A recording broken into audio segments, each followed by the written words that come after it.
Alright, welcome back to this SuperCoach Nuff channel. In this video we're going to review week 1 of the 2025-26 EPL SuperCoach season. So got off to a pretty good start in terms of overall. Scored 125 points, which was good enough to rank me top 6% after week 1, 2,700 out of 43,000. But unfortunately, 0 from 2 in the league. So had a couple of hot opponents this week. Didn't quite work out. But we'll have a look at the team and how they went. So James Trafford in goal was really good, scoring 13 points thanks to a clean sheet. Don't know if there was a few saves in there, but 13 points from our goalkeeper at 3.9 mil is a very nice start. Petrovic getting a 3-point return, mostly due to saves, I'd imagine, because he did let in 4 goals. In defence, we only got modest returns from Frimpong and Diouf, both conceding a couple of goals, but bit of attacking upside there in the future, so no need to panic. On the bench, not a lot from Truffert or whoever, but Roden getting a clean sheet today, so 11-point, nice start for him. Shout out to those that said Leeds were a good defensive team. You're spot on after one round. The midfield was a bit hit and miss. So Cole Palmer with just a 7-point return. Our super pod Minter not really doing the business this week with just 3 points. Reinders was fantastic with a 21-point return. Saar, 15-point return for him was fantastic. And Dewsbury Hall getting 6 points this morning. We will take that. Up front, Mo Salah getting a goal, so 15 points as captain is pretty good. Haaland getting a brace, unfortunately for us having the VC on him. So we missed out on a few points there in the captaincy call. And Gyökeres not getting off the mark this season. So we will hold for another week. But if he's not going to make money, we might have to do some early trading. So in terms of the leagues, as I said, I was unlucky that I hit a couple of pretty hot teams. In the first league, Leif's team, Twigs FC, who scored a 128. I've gone to the wrong page. Good start. So, Leif's team scored 128 thanks to the captaincy on Haaland. Also, Vicario and Porro both scoring well for Tottenham in their win over Burnley. I'll get those confused a few times this season, no doubt. And then we did have a few matchups such as Saar and Reinders. He had Trafford on the bench as well, so pretty good goalkeeping lineup there. But just having a look through, it looks like the top scorer was Harry's team, Biol and Endall. So he's got Ekitike, Reinders, Sanchez in goal for 14 points. Captain, VC'd Haaland. So I did notice a few people using the backup goalkeeper as the loophole, which is pretty interesting. Probably something I didn't really think about too much. I just assumed at some point I'll have an injury or something and create a more natural loophole. But well done to those who did take advantage of that.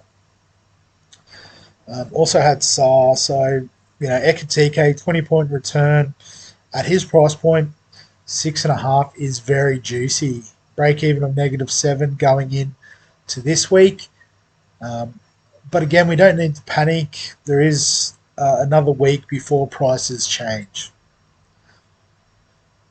In the second league, did cop 141 from It's Manly's year, obviously referring to the 2026 part of this season. Unlucky Riley. But another Ekitike owner had Vicario in goal, Erling Haaland, Saar and Reinders. So I think that was the foursome that you wanted. Obviously, Vicario or a Trafford in goal. Sanchez in goal was good too. So pretty easy to get those big scores. Obviously, just missing out on Captain Haaland was the one for me. And just looking through the league, I'm pretty sure. Oh, I thought Riley was top, but Travis Empire of the Cop with a 142 this week got him by a point. So Vicario Van de Ven was good. He was in some of my season teams, so that's a bit stiff. Kukurea and Caicedo were both good for Chelsea as well, and had Trafford on the bench also. So all in all, pretty good stuff there. Um, if I go, I think the overall leagues, most of the people do cross over into the open leagues, but maybe not because top scorer was Hocus Pocus, so Rune's team. Let's have a look at a 156. So Ekatike as the VC, so did loop him in with Ortega as the goalkeeper. Well done. Got Porro, Haaland, Ait Nouri with a 15-point return. James Trafford, Oscar Bob with a 12-point return. So some great picks there, particularly out of the Man City side. So well done, Rune. Absolutely carved up this week. I'll have a quick look at some other players. So top scorer this week, Dan Ballard. Well done to the 50 players that picked him. A 30-point return thanks to a goal and a clean sheet from the central defender. You love to see it. So definitely one to look at as a bit of a cash grab next week.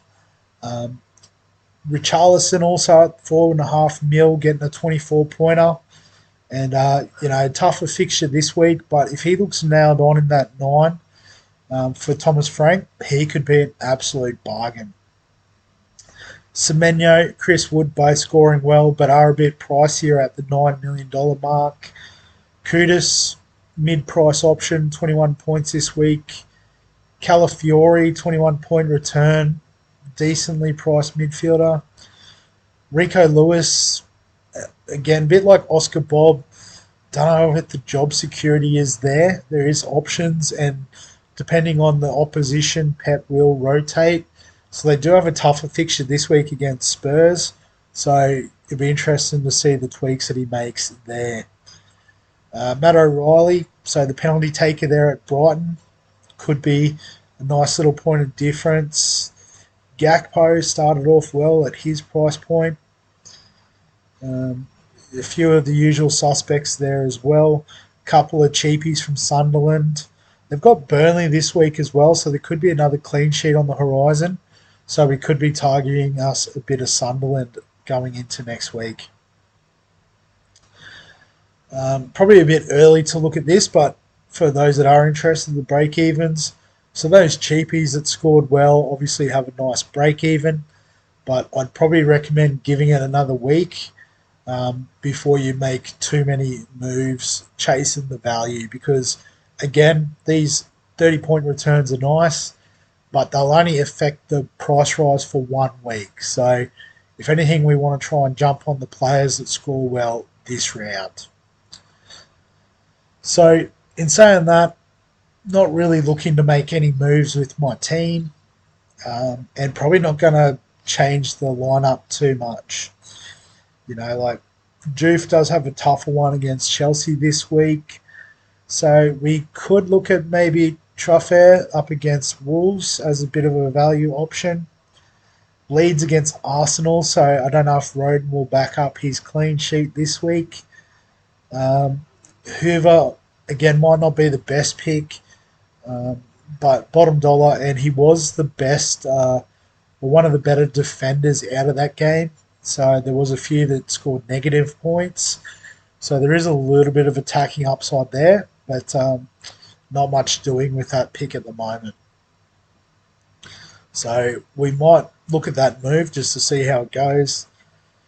In terms of captaincy, vice captaincy, we're probably sticking to the big guns.